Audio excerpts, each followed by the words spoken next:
Hello, I'm Nelson Harris, and on today's episode of Roanoke Valley Then and Now, we're going to be talking about the history of Mill Mountain Zoo.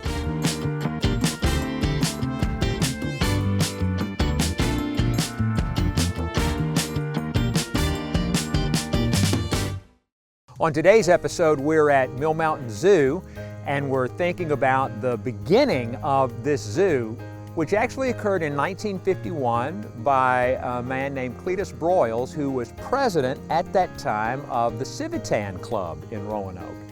And he had the idea of creating a children's petting zoo here on Mill Mountain. The Civic Club got behind it, presented the idea to Roanoke City Council, who endorsed it, and that initiated the process for the creation of the zoo.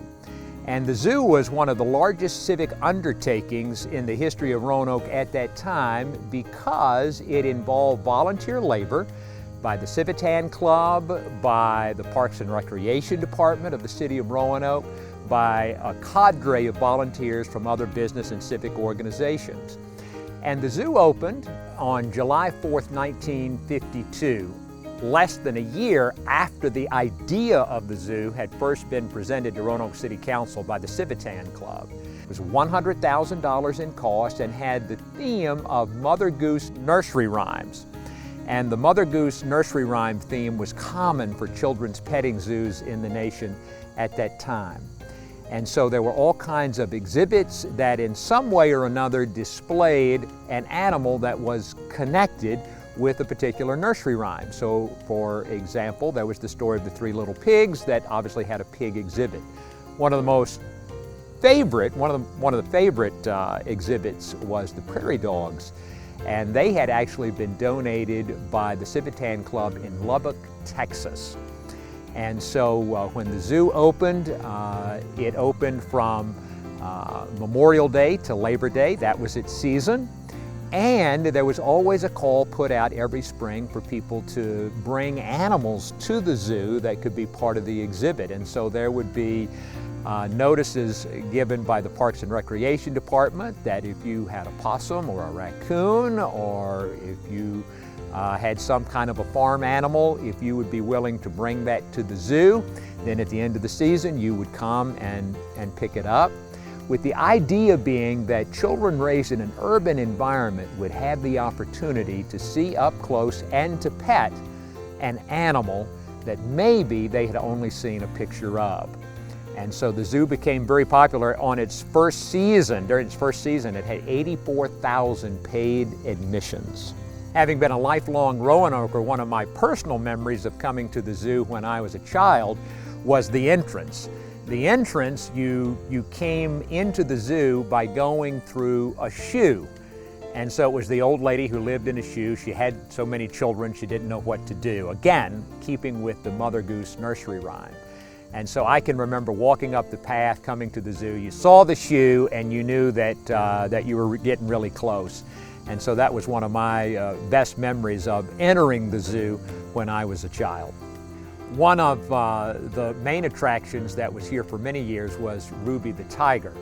And so that brought a lot of attention to the zoo because obviously having a tiger was creating an exhibit or bringing an animal to the zoo that had never been here before. Also, there was Frump Frump, who was an elephant that was here at the zoo.